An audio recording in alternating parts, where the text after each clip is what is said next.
Well, hello, Saddleback and all of our campuses. So glad that we are able to gather together this weekend. We're going to talk about grace in the age of rage. Specifically, Pastor Rick's asked me to talk about your counterculture mission in the age of rage. You may have noticed people are mad at one another. Have you noticed that? Has that been a thing you've seen? I mean, all you got to do is turn on cable news or watch social media, and people are filled with rage. And yet, as followers of Jesus, we're called to a different way, to a better way, to a Christ-honoring way. And what I want to talk about today is Christians live and look differently because they're on a counterculture mission, right? We're on a mission that the Lord has sent us on. I live in Chicago. The way we say it in Chicago is we're on a mission from God. So that's the way we say it there as well.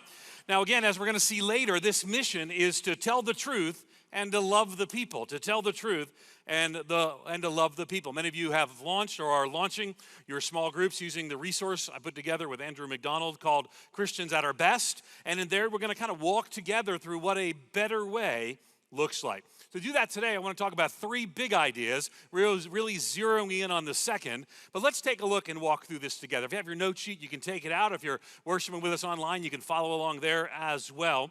And let's take a look first and foremost. Number one on our outline, right? The Christian life is a mission trip. The Christian life is a mission trip. Let me explain. So in John chapter 20, verse 21, Jesus is speaking to his disciples. It says the disciples were behind closed doors because of their fear of the Jews. The Jewish leaders were looking for them. They were hiding.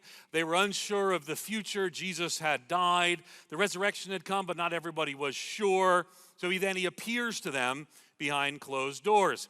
And he speaks to his disciples then, and 2,000 years through history, to us now, and he says, "Peace be with you." This is the words of John 20:21. Jesus said, "Peace be with you. As the Father has sent me, I am sending you." Now again, you have to make a decision. Do you think that the words of Jesus to his disciples 2,000 years ago are the words of Jesus to his disciples today? And most of us would say yes. And if that's the case, Jesus is saying that he sends you. He says, "As the Father has sent me, even so send I you." If you're a follower of Jesus, you're sent on mission by Jesus. Now, this has all kinds of ramifications for us to consider as we think about living in a very divided and rage-filled world. Now, we immediately think of mission, and maybe we think of missions, right? We have sent, here at Saddleback has sent a missions trip, a missions team to every country in the world, the first church in history to do so. That's amazing to see one church hear the words of Jesus, go to all nations, panta ta ethne, and to go to all countries, and now leading out into actually engaging all the ethno-linguistic people groups in the world. That's amazing. And I love that. I love how many of you here today, at whatever campus you're at, how many of you have gone on an international mission trip? Raise your hand for just a moment. Lots of people across all of our campuses, right? It's not an uncommon thing, right? And again, think about all the impact that's been made through Saddleback's ministry around the world. Now, I love going on international mission trips for a lot of reasons, to share the gospel, to serve the hurting. But I love going to all different kinds of places to do that. I've had the privilege of doing that on 6 different continents, teaching and preaching. But there's one place I love to go more than anywhere else, and that's West Africa. Now, I bet in our campuses we have some people from West Africa, maybe from Ghana, and there's so many wonderful things about Ghana, its capital city, Kumasi, and all kinds of wonderful things there. But one particularly stands out for me that I love the most. This is why I love to go there more than anywhere else, because there, among the Ashanti people in Ghana, they consider being a large man incredibly attractive. I don't know why that's funny to you. And so they just know, and they're not like silent about it, right? So that's the thing, in our culture, most of the cultures watching, we don't actually like comment on people, but they do, and they comment with full enthusiasm. So I would walk into a room and they'd say, "Look at you, you big hunk of a man." And I would say, "Yeah, that's me." I learned to wave like the attractive people do. I've seen how that works, right? But here's the thing. So I'm there in Kumasi. We're actually planting a church in a village called Apatrapa, just outside of Kumasi. And so I show up there and going through the village, and people are just commenting on how attractive I am. And I'm not used to this. I mean, you beautiful people are, but I've never been a beautiful person. So I'm walking through, and we preached. We did a crusade there. We showed the Jesus film in Twi, the local language. And so we did all the things that we do on a mission trip, right? But the week before, I was bringing some students. I was a professor at the time, seminary professor at the time. And so we divided up the students for the first Sunday, and we all visited different churches. So I went to a church that had 1,000 people in it that Sunday, all Ghanaians, all Africans, and then there was me. And I was by myself, and I sort of stood out because I was white, but also because I was incredibly attractive. And so I'm over here, sort of, and they start to sing, and the singing goes longer than we do here at Saddleback. It goes longer, it's louder, there's dancing involved, right? Now, I notice that some of you get a little enthusiastic, you clap your hands, but generally you don't dance and spin around and throw things, that kind of stuff.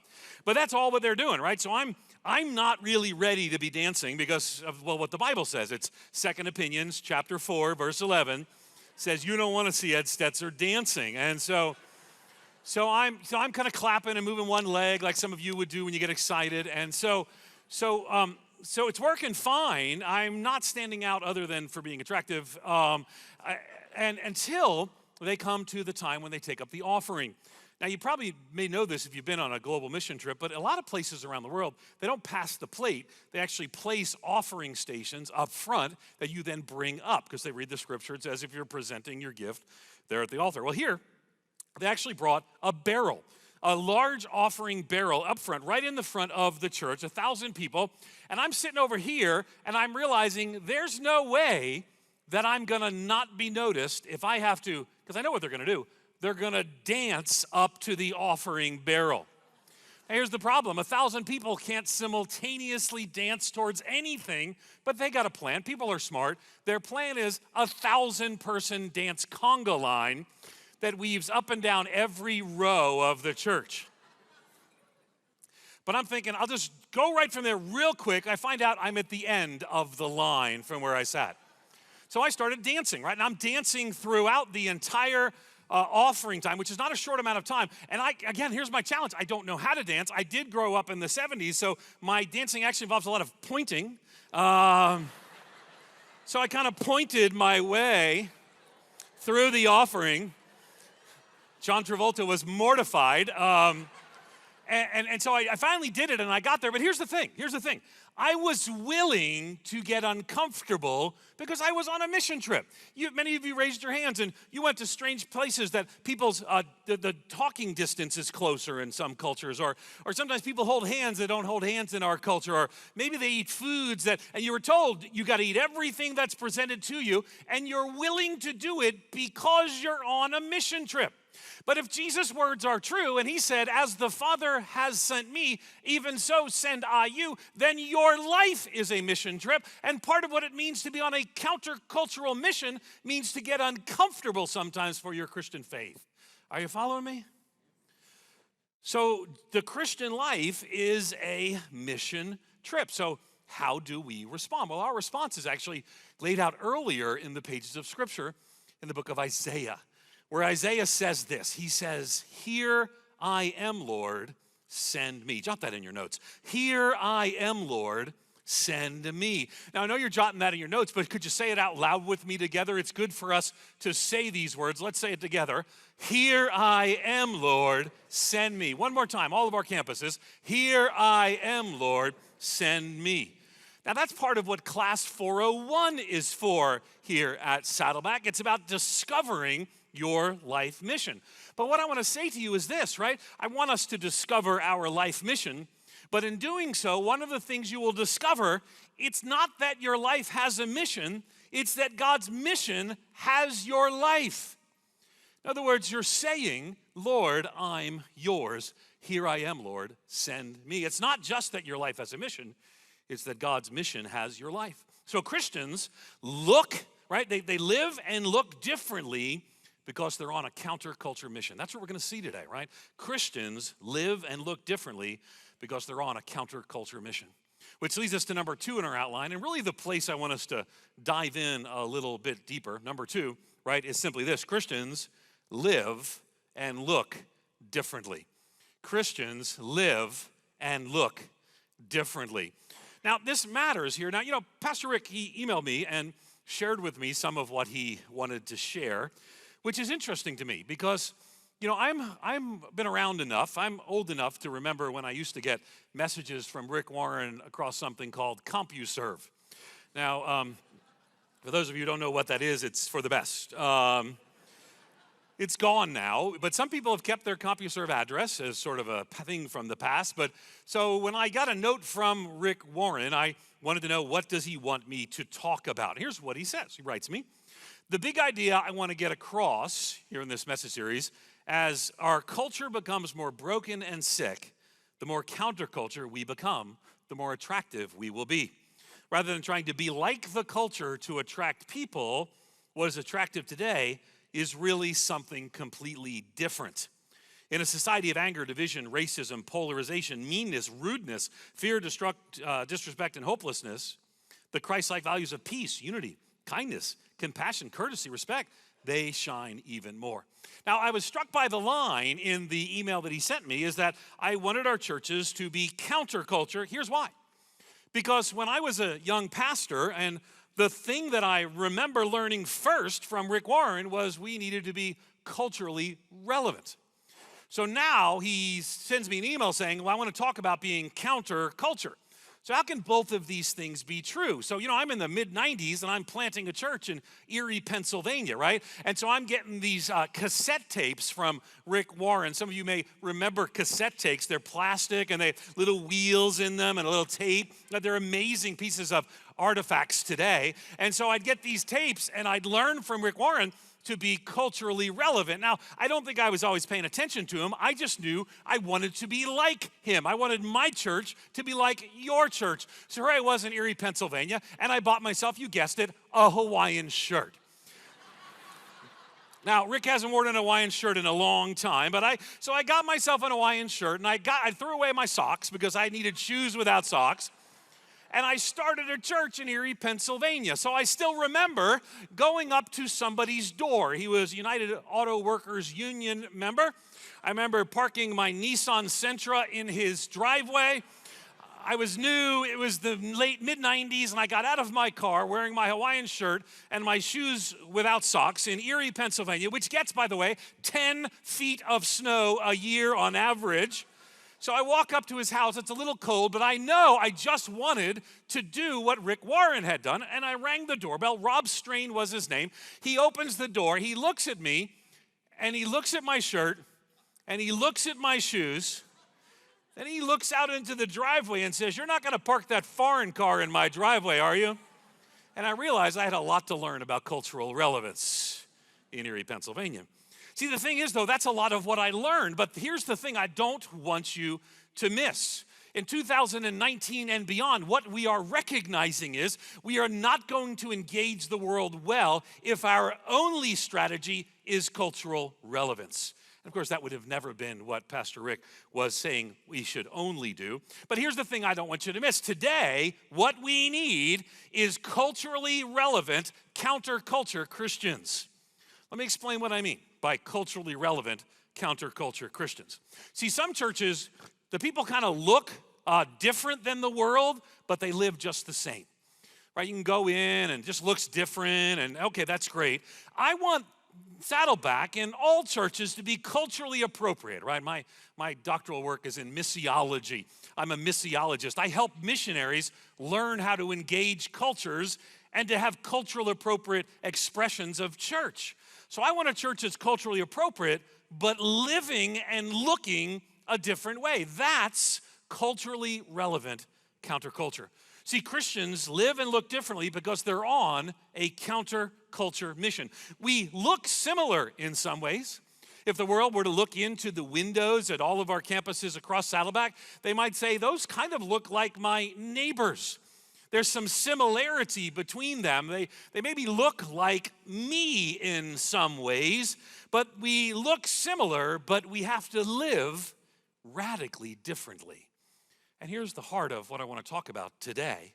Paul's actually writing, Paul the Apostle's writing about this to the Christians at a place called Philippi.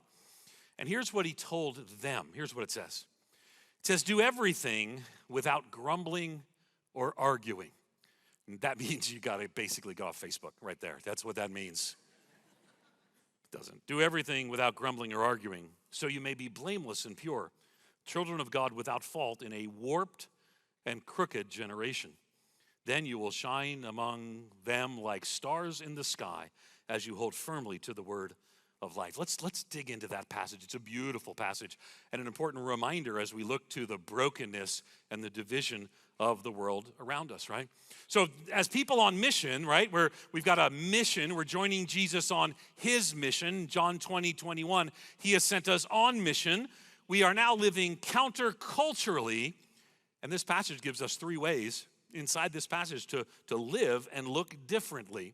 And let's look at them as terms of our responses to this passage, right? And we're going to see it's going to be about telling the truth and loving the people. Let's look first at our first response. Our response is without grumbling or arguing.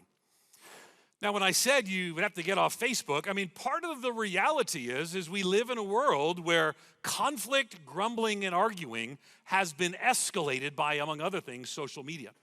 We've got whole sections of our society being discipled by their cable news choices, being spiritually shaped by their social media feed, ending up in echo chambers of argument. And so it's really hard for us to not miss that our response without grumbling is a difficult thing to do today. Again, it says this in Philippians 2:14, do everything without grumbling or arguing. Now, don't miss this. This could change your marriage. This could change your relationship with your neighbors. This could change your engagement with church. Now, don't miss this. Love is going to be the antidote here, but love is not really the opposite of arguing, right? Well, it wasn't until social media. Sometimes it's hard. We have to love people by not engaging in some of the very arguments. But that counterculture in an age of rage, grace in an age of rage, looks like a people changed by the power of the gospel who are loving those that others want to argue with, want to dismiss, want to say, look, mic drop, look, so-and-so got owned. Now, the only person I want to say someone got owned by is King Jesus. So in 1 John 4:16 and 17, it says this, God is love.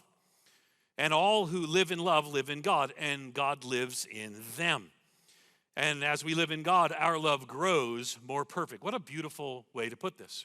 So what does a mature Christian look like? A mature Christian isn't somebody who knows every single detail of every single obscure reference to a person in the Old Testament. I love Bible knowledge. I want us to go deeper in Bible knowledge, but you can know about the Amalekites and the Jebusites and the mosquito bites and be very unloving at the same time. And if by being unloving at the same time, people see that we have not been changed by the very gospel that we have said saves us. Don't miss this. The more, you can jot this in your notes, the more you love Jesus, the more you'll look like his love. The more you love Jesus, the more you will look like his love. And that means, right, that our response is without grumbling or without arguing, but that means we will stand out.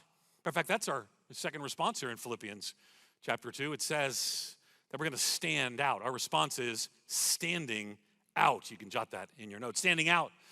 See, sometimes people want to say standing up, and there are times you're going to have to stand up, but this passage says we're standing out. It says this in verse 14, so that you may become blameless and pure, children of God, without fault in a wicked and crooked, a warped and crooked generation. Then you will shine among them like stars in the sky. You will stand out. You know, the darker it gets, the more clear the sky, the more obvious the stars. Here's the reality. As our society has moved into a season of division, one of the reasons I wrote Christians in the Age of Outrage is as one who trains missionaries to cross cultures. I might teach a missionary to engage the Pokot in Africa, the Quechua in the highlands of Peru, the Iban in Malaysia. But here we find ourselves in a culture of great division. How might we live on mission here? Now, that means we have to stand out. Now, I fly sometimes. I get on a plane sometimes. Maybe you get on a plane sometimes. And some of you are businessmen or businesswomen, and maybe you fly a lot. And you can actually tell the people who fly a lot when they start boarding the aircraft, they have what's called a rollerboard, right? So it's typically black. I don't know why, but there's so many of them that are black rollerboards, and they got a handle on them. And they always look like they're in a hurry to get somewhere and mad at everybody on the way. And so to join this, I got myself a black rollerboard, but I decided not to look unhappy. So what happened was, sometimes I would be forced to check my luggage. Can I just tell you, don't check your luggage. Checking is for chumps. Let me just get that out there so you know that. But sometimes I'm forced to check my luggage, and so I would wait by the baggage claim area, and you've had this experience, but the problem is when those of us who are not used to checking our luggage, all of a sudden, all of these black, same size, same shape rollerboards come off. And you're like, what do I do? It's like, is that my bag? Is that my bag? Is that my bag? So I needed a way to make it stand out. So I had a plan. My plan was I bought the ugliest luggage wrappers you could find in the world.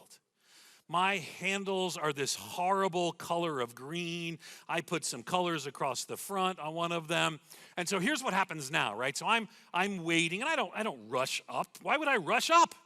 Because as soon as my bag comes out behind the screen, behind those little curtains, and my bag comes out, I hear a gasp. Women shield their children's eyes. People back away from my luggage, and I step in and say, thank you, and I'm on my way. My luggage stands out in a world that looks similar. Now, let me just tell you, now I don't want you to repulse your neighbors like my luggage does, but instead, just like Pastor Rick emailed me, that a countercultural life that's not joining in the age of rage, but instead is staying on mission, that is actually saying I'm doing it without grumbling, and I'm standing out because I have been changed by the power of the gospel, that's something that people look at and they say, let's take another look at that. So we all live in neighborhoods or buildings or high rises or apartments.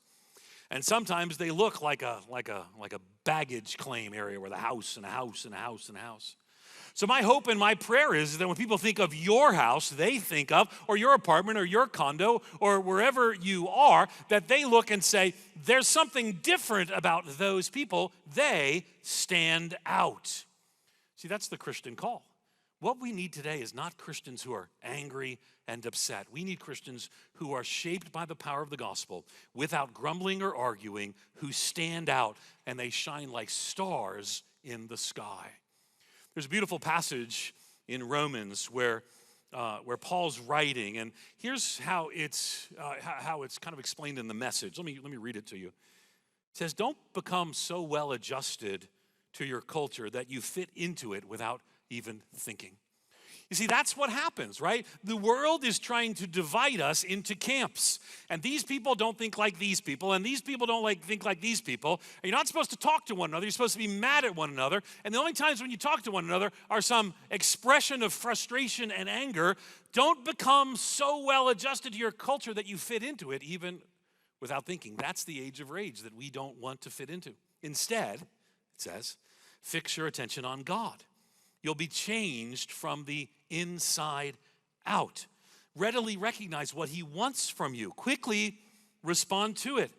Unlike the culture around you, always dragging you down to its level of immaturity. Wow. Right? Listen, if that doesn't at some point speak some conviction into your heart, then you're probably much more spiritually mature than I am. Because I don't know anybody who doesn't see this. Say, sometimes I get dragged down to the culture's level of immaturity. It says, always dragging you down to its level of immaturity. God brings out the best out in you, develops well-formed maturity in you. Maybe you never experience that, but I do. Sometimes I'm on the highway like I was coming here yesterday, and the culture dragged me down to its level of immaturity for just a moment. I lost my sanctification. I got it back quickly, but it was gone for a minute, I assure you. And I know that you have that as well. You get together with the members of your family and kind of the old tapes start playing in your head and you're like, why am I acting so immaturely? Or the office politics get you caught up in them. And maybe someone's working on the line with you at the factory and they're not doing their part and they're just making an obvious show of it and you get dragged down. Listen, there's 1,000 ways to get dragged down. There's one God to whom you look up. So the teaching is universal across all of the situations where we might get down to our immaturity. See, that maturity helps us to hold firm, which is the next thing. The third part of our response here in Philippians chapter 2, our response is holding firm. Now, it's interesting, we talk about holding firm in a lot of different ways. It says this in Philippians 2:15, as you hold firmly to the word of life. Now, some of that's what we believe, right? The world doesn't want us to believe some things that are unpopular today. And I want you not to miss this, right? There are people going to be mad at you simply because you believe the teachings of Scripture. There are going to be people who are going to be mad at you simply because you believe the words of Jesus when he said, I am the way, I am the truth, and I am the life. No one comes to the Father except through me. You can't winsome your way out of every conflict or every difficulty. Jesus told us there would be times of trouble and times of difficulty because of what we believe, and those times sometimes are experienced by people here at our campuses across Saddleback. Now, some of it's what we believe, stand firm. Some of it's how we behave. Look with me just to Philippians 1:27. It's a few verses before this passage here in Philippians chapter 2. And here's what it says. It says, whatever happens, conduct yourselves, your conduct, right? How you behave and how you live. Whatever happens, conduct yourselves in a manner worthy of the gospel of Christ. Conduct yourselves in a manner worthy of the gospel of Christ. Now, again, I'm not just talking about social media, but can I just tell you that that area of social media is a place where a lot of Christians have quickly lost their witness and their ability to engage people who don't know Christ. And it grieves me because sometimes I'll hear somebody say, or I'll read something just terrible on social media, and I'll say, who would say such a thing? And I'll click on it, and I'll click on the bio, and it says, follower of Jesus, child of the King, whatever it may be. Sometimes it says, pastor. And I'm thinking, you're doing that wrong. Because the Bible tells us a different way. Conduct ourselves in a manner worthy of the gospel of Christ. Then, Paul writes, whether I come and see you or only hear about you in my absence, I will know that you stand firm. Don't miss this. Here's the standing firm. You stand firm in the one Spirit, striving together as one for the faith of the gospel. Part of our maturity is standing together with maturity. So we're going to live and look differently. There's a word for that, right? If you're going to look more like Jesus and represent him in a world that's different, there's a word for that. That word is that we're actually going to see in just a minute that we represent Jesus with a specific role.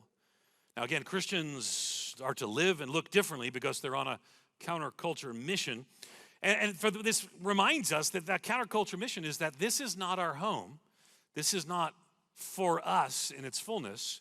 We're in a sense ambassadors, which leads us to number 3. We're living as ambassadors. Now, this is a word that matters a lot to me. It matters in the study. For those of you who are going through the small group study, I mentioned it a couple of times ago when I preached here last year. But 2 Corinthians 5:20 is a beautiful phrase. It says this, so we are Christ's ambassadors. God is making his appeal through us. We speak for Christ when we plead, come back to God. Now again, Paul's actually writing this about himself, just so you're aware. He's writing this about himself and the group of missionaries that he's with. But for 2,000 years, Christians have used that term to describe themselves as well. So what do ambassadors do? Well, ambassadors share and show the love of Jesus. You want to jot that in your notes? Feel free. Ambassadors share and show the love of Jesus. So it wasn't that long ago when Donna, my wife, and I were going down to Florida from Chicago where we live. We had a meeting there, and so Uber came to get us and picked us up. And we got into the Uber, And the Uber driver started up a conversation with us quite readily, right? So the first conversation, her name was Jane, and Jane said, "Hey, how are you guys?" We'll say, "Great, good to see you." I'm used to Uber drivers being nice because they want the big 5 on the tip. On the rating and the big tip. And so I'm a good tipper anyway. And I mean, unless you like wrecked on the way to somewhere, I'm giving you a 5. I'm just that guy when it comes to Uber. But I'm used to them being super nice. So Jane says, "Hey, listen, if you need any water, there's bottles of waters in the pockets behind the seats. If you need any power, I've got all the plugs and adapters you need here. And take anything you want from the middle." There was a little box right there that had candy in it, and then a strategically placed New Testament. So I knew something was about to be up. So I kind of looked over at Donna. And so Donna and I have been married over 30 years. So we actually don't use words to communicate all the time. We actually have this mental telepathy. I can't explain it to you. But I looked at her and I beamed over to her, "Let's run with this." And she sort of smiled and she knew. And so we started driving to the airport. It's about a 30-minute drive from our house. And Jane starts this conversation. He's like, "Well, where are you from?" And I grew up outside of New York City, and Donna's from Canada. And we drove a little more, and she said, "Well, how long you lived here?" "About 2 years at that time." About a year ago, this happened. And she said, and we didn't want to give away what I did, right? So I teach at Wheaton College. I lead the Billy Graham Center. And so she keeps asking questions, and I could usually divert her questions without giving it away. So she said to me, "Well, what do you do?" And so I said, "Well, I'm a teacher. What do you do?" And I just changed the subject, and she told me she was a realtor, and I said, "That's great." And then she drives Uber in her free time, and that's awesome. And so she keeps taking us to this conversation that's getting closer and closer to spiritual things. And then she says to me, I don't know if it was to Donna or to me, but she said, "Well, do you guys have any spiritual beliefs or any religious background?" And so we know what's going on here. So Donna looks at me and she's like, No. That's it. You can't lie to her. And so I'm like, she's the godly one in the relationship. So I sensed that from her, through our mind meld. And so I said, I told her the gig's up. So I said, "Jane, actually, yes, I'm actually a professor. I teach evangelism at the Billy Graham Center. You are doing so great right now." Like I was going to give her an A if she was a student in class, right? And we laughed, and I said, "Jane, can I record an interview with you on the way to the airport?" And she let me, and I published it, and it got picked up all over. If you Google right now, Jane the Uber driver, you can find this interview with her. She's just a lovely person who loves Jesus and shared the gospel, was trying to share the gospel with us. But we had lived in Chicago for 2 years before anybody tried. Now, here's the thing I don't want you to miss. Jane was being an ambassador. And that's hard sometimes, it's easy sometimes. Jane actually explained to us, she's a friend of the family now, that she actually would drive Uber just so she could talk to people because she wouldn't always have the opportunity, but what a great opportunity. Jane wanted to represent Jesus. Ambassadors share and show the love of Jesus. But it's 2 times in our English Bible the word ambassador is used. Once is in the passage we just read, 2 Corinthians 5:20. The other's in Ephesians, where Paul says he's an ambassador in chains. I want you to know it's not always easy to be an ambassador. Sometimes there are hard places and hard realities. It's hard to be an ambassador sometimes. It's hard to be an ambassador in a place where Christianity is persecuted. Sometimes it's hard to be an ambassador because of the brokenness of the situation. I'm guessing with me you saw on the news this week at the victim impact statements when Botham John's brother spoke. Botham John was actually killed by Amber Geiger, the off-duty police officer who walked into what she believed was her apartment and shot Botham. And many of you have probably seen on the news the heart-wrenching story of Botham's brother Brant delivering a courtroom speech of gospel and grace and love and forgiveness. Now, don't miss this. That's not all there is to this story. Listen to the words of Botham John's mother, Allison John, who said, "Forgiveness for us as Christians is a healing for us. But as my husband said, there are still consequences. It does not mean that everything else we have suffered has to go unnoticed." It's not the whole story, but the world, for a day or two, was just struck by the words of this teenage young man. This teenager who the whole world watched when he showed the world what Christians are supposed to look like. Can I just tell you on Worship Together weekend, isn't it amazing what teenagers can do for the gospel? You know, don't miss that. Don't miss that. Don't say, well, it doesn't matter, but it's amazing what they can do. And here's what happened. I actually want you to watch with me for just a moment how he shared the love of Jesus. Take a look. If you truly are sorry, I know I can speak for myself. I forgive you. Don't miss that.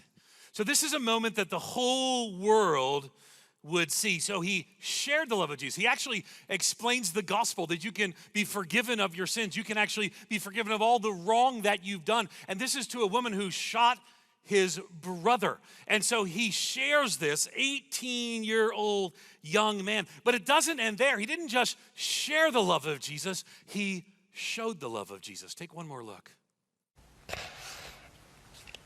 I don't know if this is possible, but can I give her a hug, please? Please? Yes.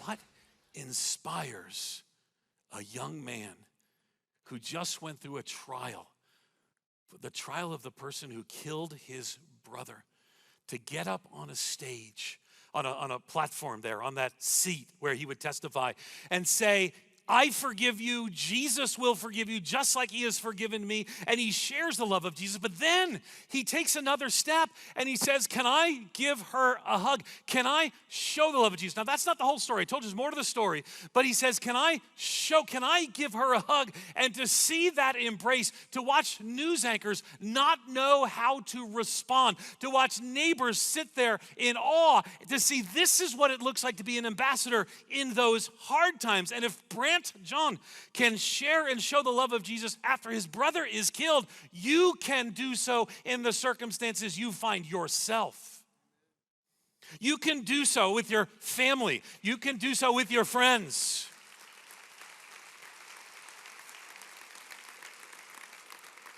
Don't miss that, right? We live and love differently, living as ambassadors and looking differently because of the gospel.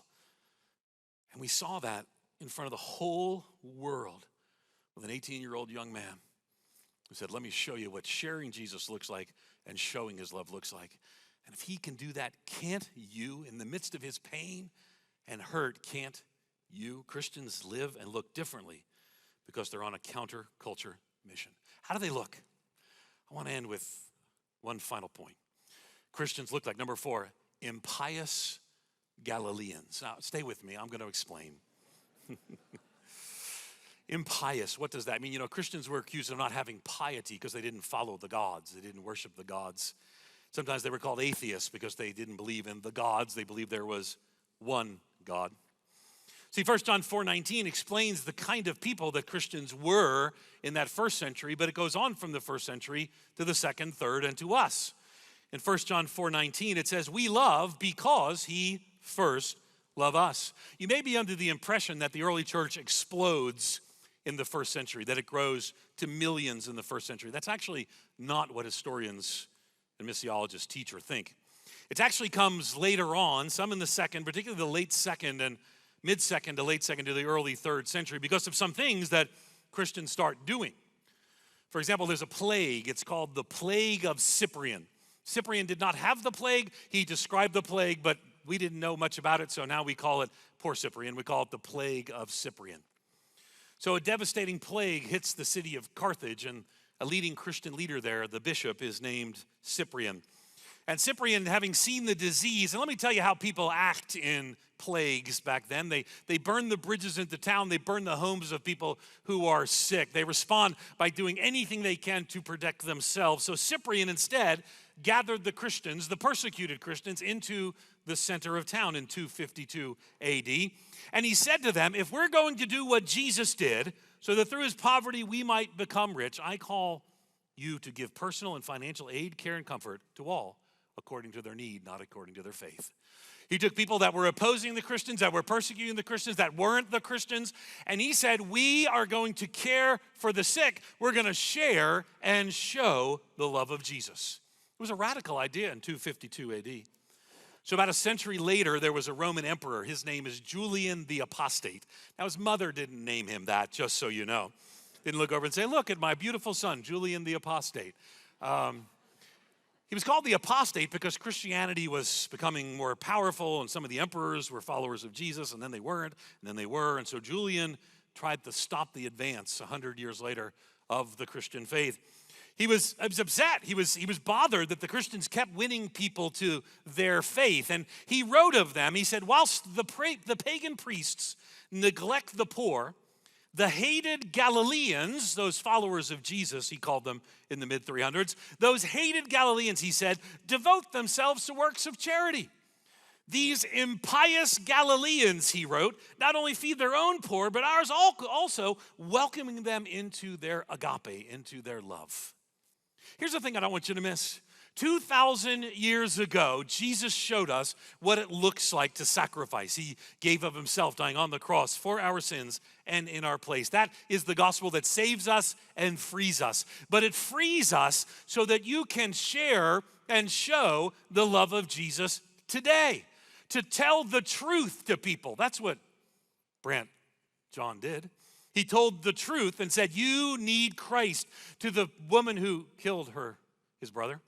Said he told the truth, but then he loved the people. Can we do that as well? Can we tell the truth and love the people? Can we share and show the love of Jesus in the midst of a broken and hurting world? Sisters and brothers, we live in tumultuous times. Some people say that this is, we've never seen the world so divided. I hear Americans sometimes say, I've never seen the country so divided. I'm thinking, well, there was a civil war, it was a little more. But it's the most divided I've seen in my lifetime. It's not just in one country, there's division around the world. So what does Jesus call us to be? I think he wants us to be impious Galileans. Maybe we get t-shirts made, right? We're impious Galileans. People people are like, what does that mean? I'd love to explain it to you, right? We don't worship the false gods, and we're following a Galilean named Jesus, because when that's the reality, because the false gods are out there. You can join the outrage. There's all kinds of talk radio, all kinds of cable news that'll happy to get you riled up. I don't want you to get you riled up. I want you to look up. I want you to look up to Jesus and say, I am among those who will be an impious Galilean.